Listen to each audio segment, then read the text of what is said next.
dalam Tuhan Yesus Kristus, selama kita berada di dunia ini, kita akan menghadapi banyak kesulitan ataupun kesusahan. Sebagai manusia, kita memiliki banyak kekhawatiran. Kekhawatiran akan apa yang akan terjadi di hari esok. Kita memikirkan bagaimana dengan kebutuhan kita. Bagaimana biaya anak-anak kita. Lalu apakah besok akan ada bahaya atau tidak? Kita memiliki kekhawatiran. Dan ketika kita mengandalkan diri kita sendiri, kita merasa bahwa tidak ada kepastian, tidak ada jaminan bagi kita bahwa semuanya bisa berjalan dengan baik. Oleh karena itu, apa yang harus kita lakukan? Kita belajar dari Raja Daud.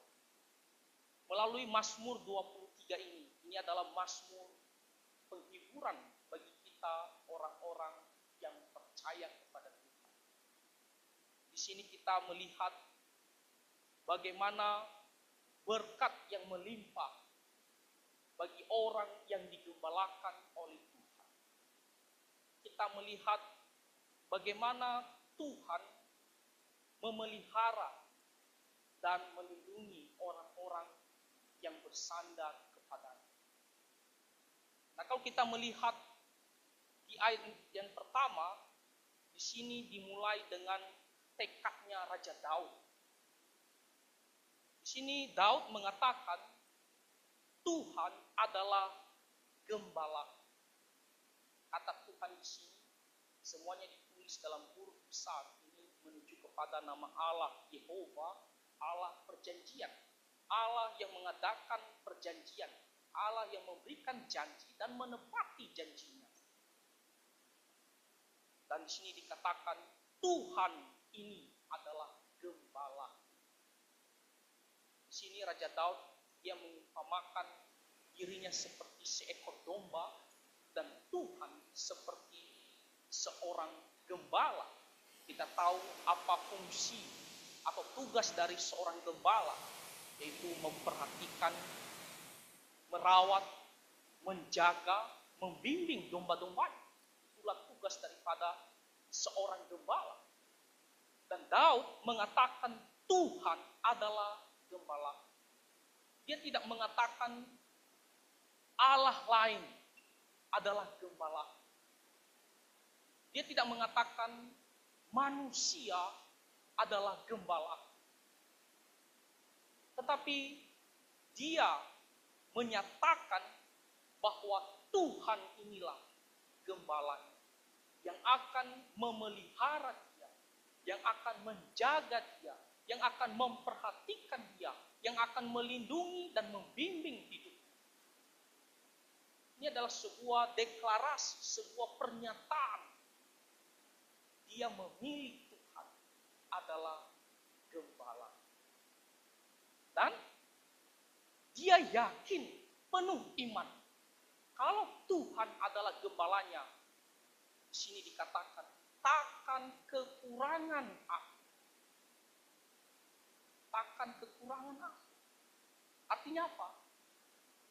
Tuhan akan selalu mencukupkan segala keperluan, segala kebutuhan. Dia tidak akan terlantar begitu saja. Tetapi Tuhan selalu ada dan bertindak untuk memenuhi segala kebutuhan. Ini adalah sebuah keyakinan dari Raja Daud bahwa Tuhan yang adalah gembalanya akan selalu memenuhi segala kebutuhan. Di sini dikatakan takkan kekurangan aku. Saudara-saudara, apakah kita juga memiliki suatu pernyataan, suatu tekad, komitmen bahwa Tuhan itulah gembala. Dan kita yakin di Dia akan memelihara, memenuhi segala keperluan. Di ayat-ayat selanjutnya, Raja Daud memberitahukan bagaimana Tuhan berperan memenuhi segala kebutuhannya. Karena dia mengatakan, takkan kekurangan aku. Lalu Daud dia menjabarkan bahwa Tuhan akan selalu bertindak atau berperan untuk memenuhi segala kebutuhan. Di ayat yang kedua, Daud dia mengumpamakan dirinya seperti seekor domba dan Tuhan adalah gembala. Di sini dikatakan ia, yaitu Tuhan, membaringkan aku di padang yang berumput hijau. Kita tahu bahwa domba makanannya adalah rumput. Dan di sini dikatakan Tuhan membawa dia ke padang rumput yang hijau. Padang rumput yang begitu luas dan tidak hanya sekedar rumput saja, tetapi rumput yang subur. Di situ dikatakan kualitasnya hijau. Bukan rumput yang sudah mulai layu ataupun kering, tetapi rumput yang hijau. Di sini kita melihat bagaimana Tuhan benar-benar memenuhi kebutuhan makanan daripada Raja Daud. Diumpamakan seperti seekor domba yang dimana dibawa ke padang yang berumput. Rumput yang subur yang membuat domba tersebut bisa puas dan sehat karena rumputnya subur. Dan di sini dikatakan ia membaringkan, tidak hanya sekedar lewat saja atau sementara saja dia nikmati. Di sini bahkan dikatakan sampai dia berbaring, beristirahat. Artinya dia tidak usah khawatir, dia tenang. Tuhan akan memenuhi kebutuhan makanan. Lalu bagaimana dengan minuman? Domba membutuhkan minuman. Di sini dikatakan ia membimbing aku ke air yang tenang. Tuhan yang digambarkan seperti seorang gembala membawa dombanya ini, yaitu Raja Daud, ke tempat yang dimana ada air. Untuk apa? Untuk minum, supaya dia tidak kehausan. Supaya domba tersebut tidak sampai mati. Dia dibawa ke tempat yang ada airnya untuk minum. Dan di sini dikatakan air yang tenang. Nah, domba tidak akan merasa nyaman kalau dia minum di sungai yang dimana ada arus yang begitu kuat. Dan itu juga membahayakan domba tersebut. Bisa menghanyutkan domba tersebut. Tuhan tidak hanya menyediakan minuman, tetapi di sini dikatakan bahkan domba tersebut minum dengan rasa nyaman, tenang. Tidak usah takut bahaya. Kenapa? Karena dibawa ke tempat air yang tidak ada arus yang kuat yang membahayakan nyawa domba tersebut. Jadi dia bisa santai, dia bisa minum sampai puas. Jadi kita bisa melihat yang kedua, dalam hal kebutuhan makanan, minuman, Tuhan menyediakan bahkan berlimpah. Makanya Raja Daud mengatakan, takkan kekurangan aku. Lalu yang ketiga dikatakan di situ, ia menyegarkan jiwaku, ia menuntun aku di jalan yang benar oleh karena namanya. Bahkan ketika domba tersebut dalam keadaan kurang sehat, dalam keadaan sakit, Tuhan yang diumpamakan seperti gembala, dia menyembuhkan domba tersebut. Dia tidak membiarkan begitu saja, sakit terus menerus dan akhirnya apa? Mati. Tapi menyembuhkan dia, Tuhan memulihkan dia. Maka di sini dikatakan menyegarkan jiwaku, atau dalam bahasa KJV memulihkan jiwaku. Tuhan membuat dia kembali bersemangat, memiliki kekuatan. Bahkan ketika dia di dalam suatu jalan yang bisa membuat dia sesat, Tuhan menuntun dia agar dia tidak sesat. Di sini dikatakan, ia menuntun aku di jalan yang benar. Seperti seorang gembala, dia tidak akan menuntun dombanya di jalan yang sesat, yang membahayakan dombanya. Dia pasti akan tuntun jalan yang bagus. Dia akan nilai mana jalan yang bisa dilewati oleh domba, mana jalan yang tidak boleh dilewati oleh domba. Dia akan tuntun domba itu jalan yang bagus, jalan yang benar. Demikian juga Tuhan membimbing Raja Daud dengan firman-Nya supaya dia terus berjalan sesuai dengan kehendak. Dia bahkan ketika jatuh ke dalam dosa, dia melakukan hal yang tidak berkenan kepada Tuhan. Tuhan hajar dia dan Tuhan arahkan dia kembali ke jalan yang sesuai dengan kehendak. Di sini dikatakan, oleh karena nama Tuhan sifatnya adalah benar. Dia tidak pernah menuntun orang di jalan yang sesat. Dia akan tetap menuntun orang di jalan yang benar. Jadi hal yang kedua di sini kita melihat bagaimana Tuhan menyegarkan jiwanya, memulihkan dia, dan Tuhan juga menuntun dia di jalan yang benar. Lalu selanjutnya di sini dikatakan hal yang keempat, sekalipun aku berjalan dalam lembah kekelaman, aku tidak takut bahaya. Sekalipun kalau memang harus berjalan di tempat yang begitu gelap dan juga sangat berbahaya. Di sini dikatakan di lembah kekelaman. Tempat yang begitu dalam dan gelap. Dan itu membahayakan, bisa saja datang tiba-tiba binatang yang buas. Sangat menakutkan. Tetapi di sini dikatakan, aku tidak takut bahaya. Lagi-lagi tahu, dia mengatakan gambaran sebagai seekor domba, dia mengatakan dia tidak akan takut bahaya. Dia tidak khawatir. Kenapa dia tidak khawatir? Karena di sini dikatakan gadamu dan tongkatmu itulah yang menghibur aku.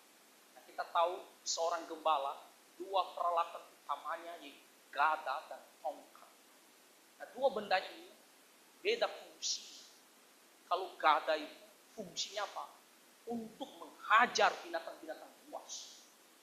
Biasanya gada ini terbuat dari akar pohon, yang dimana dia seperti bulat, ada ganggangnya, lalu makin ke ujung makin besar. Dan ini fungsinya ketika ada binatang buas, maka seorang gembala memakai tenaganya untuk menghajar apakah beruang, serigala, ataupun singa. Sehingga domba tersebut tetap selamat. Tidak tangkap ataupun dimakan oleh binatang buas. Lalu, tongkat. Tongkat, kita tahu tongkat terbuat dari kayu, dan di ujungnya juga itu agak melengkung. Nah, tujuannya apa?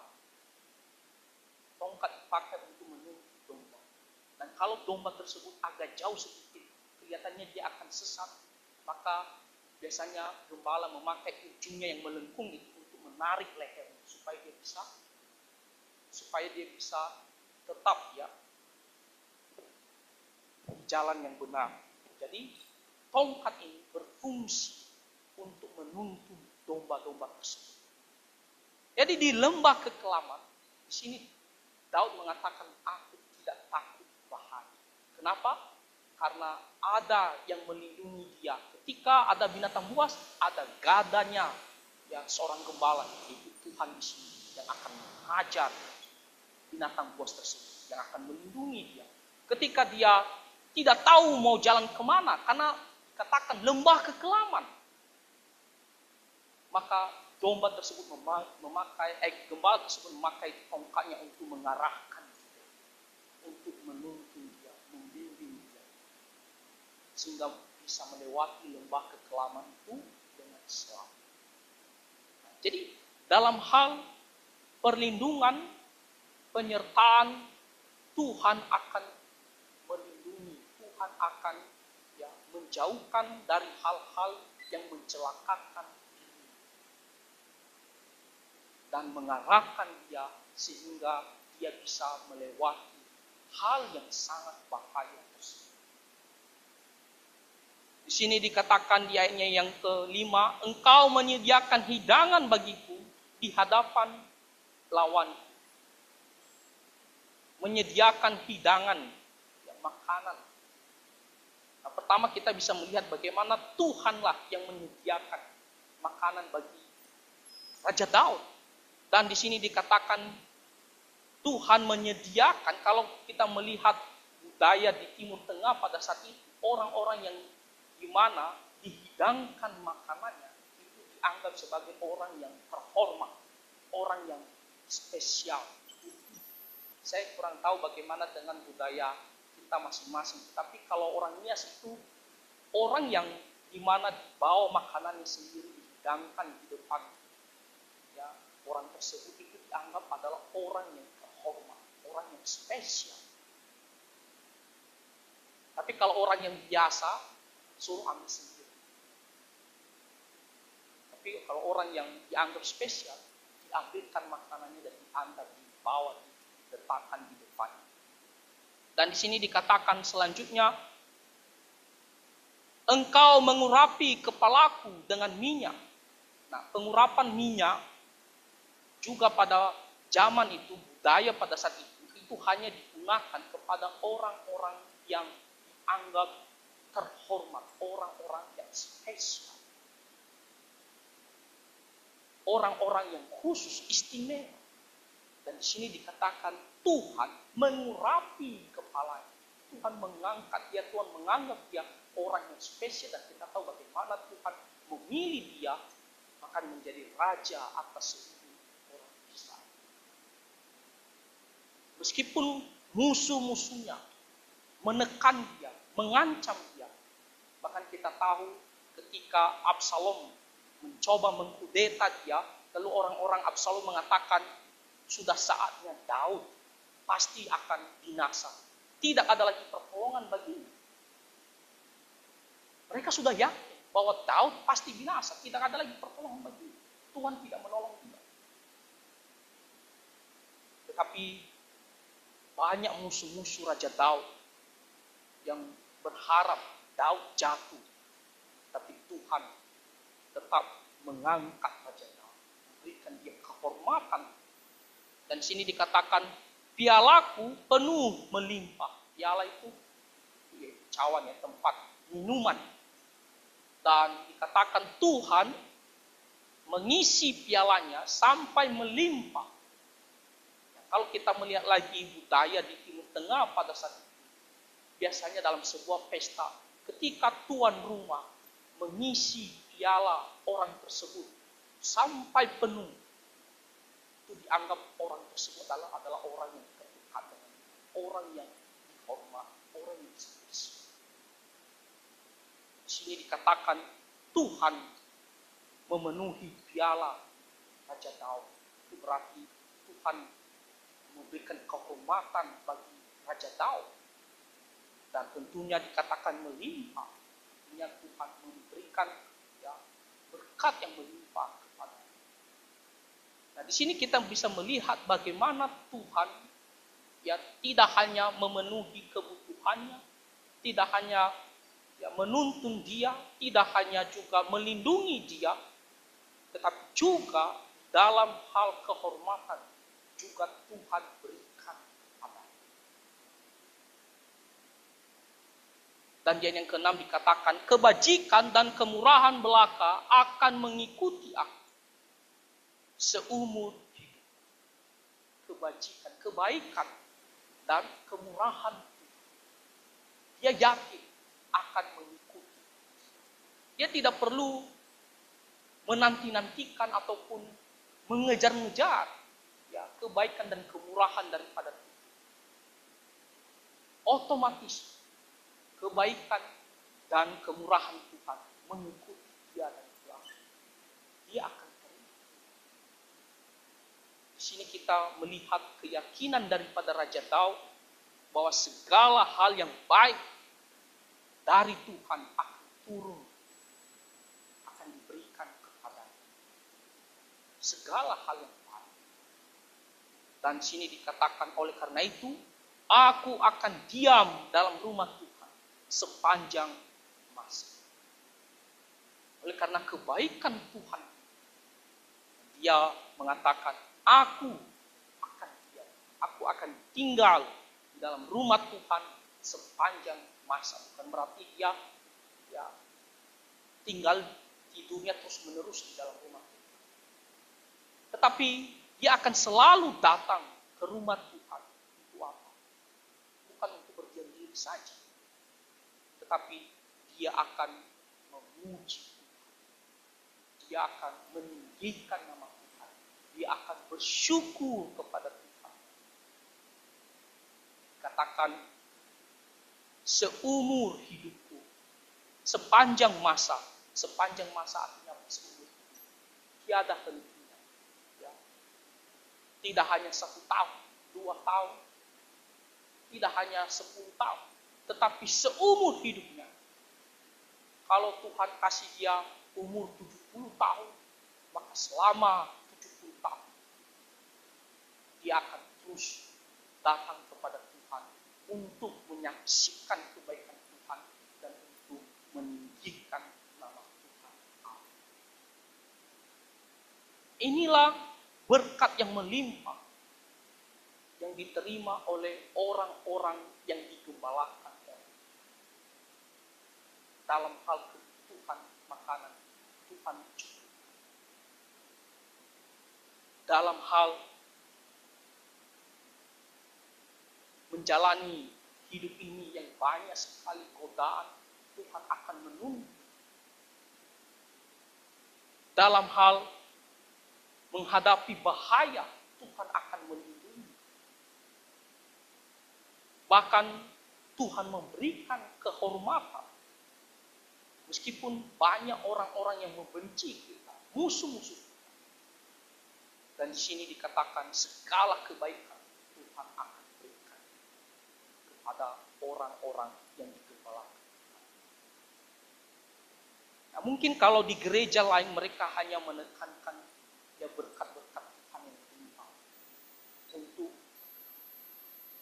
ya memperdaya orang-orang Kristen dengan tujuan tertentu. Tapi saudara-saudara, apa kunci daripada Mazmur 23? Apa kunci supaya kita bisa mendapatkan berkat yang melimpah?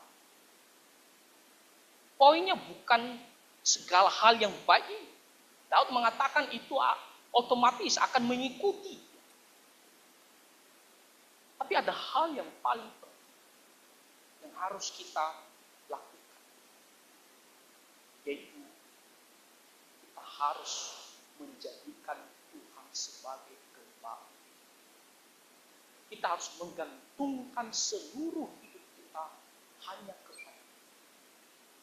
Kita harus bersandar sepenuhnya kepada Tuhan. Kita menaruh pengharapan kita sepenuhnya kepada Tuhan dan mau dipimpin seperti seekor domba. Dia tidak bisa lepas daripada gembalanya. Dia bergantung sepenuhnya kepada gembalanya. Kalau gembalanya membiarkan dia, pasti domba itu akan, kalau bukan dimakan binatang, sakit, mati, ataupun dia sesat, jatuh ke jurang, mati.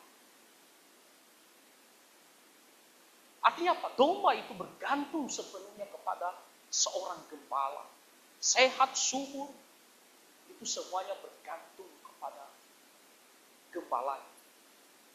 Maka demikian juga seluruh hidup kita gantungkan kepada Tuhan. Saya katakan tadi, kita dalam hidup ini akan banyak kesusahan, kesulitan, kekhawatiran yang besar yang akan kita hadapi. Kadang-kadang kekhawatiran ini ya belum selesai sudah muncul yang salah. Dan mungkin kita bisa menjadi stres, panik. Kita tidak tahu apa yang harus kita lakukan. Kita harus ingat kita punya Tuhan. Kita harus gantungkan. Kita harus katakan, Tuhan, seluruh hidup saya, apapun yang terjadi, saya percaya Tuhan akan memelihara saya. Saya serahkan kepada Tuhan. Serahkan kepada Tuhan.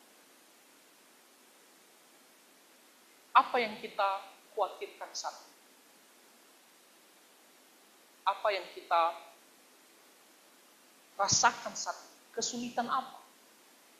Dan sebesar apapun, apakah kita ada datang kepada Tuhan? Apakah kita ada mengandalkan Tuhan?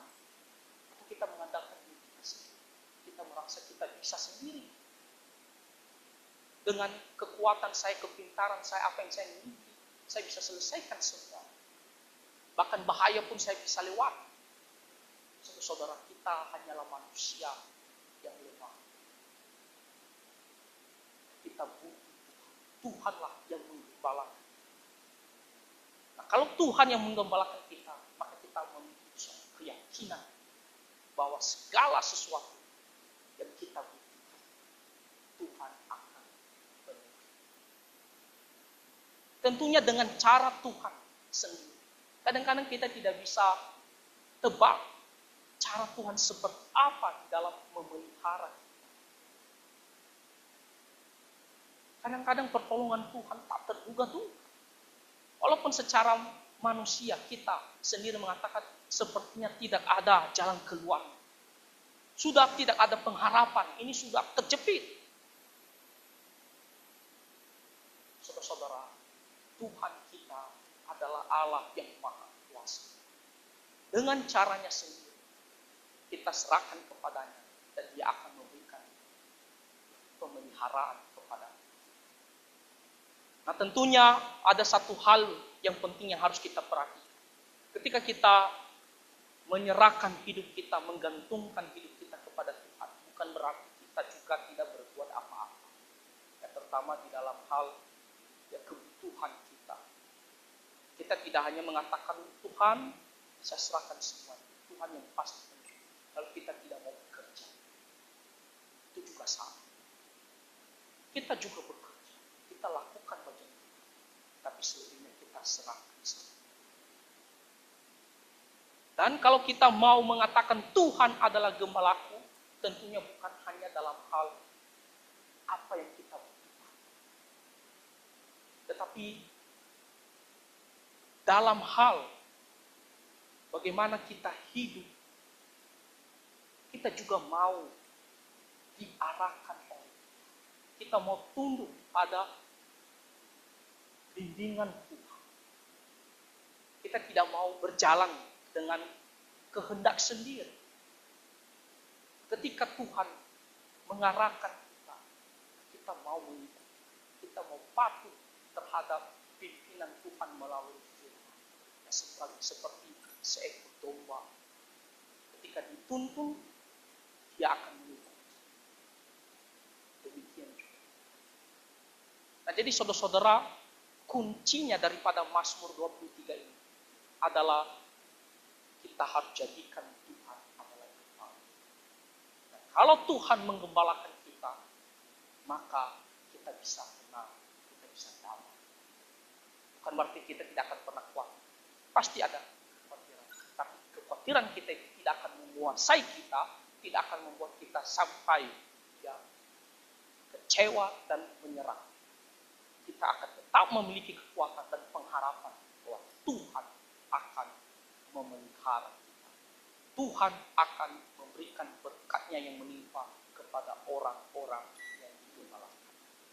Jadi apakah kamu menjadikan Tuhan sebagai gembala? Dan apakah kamu yakin bahwa Tuhan akan memelihara?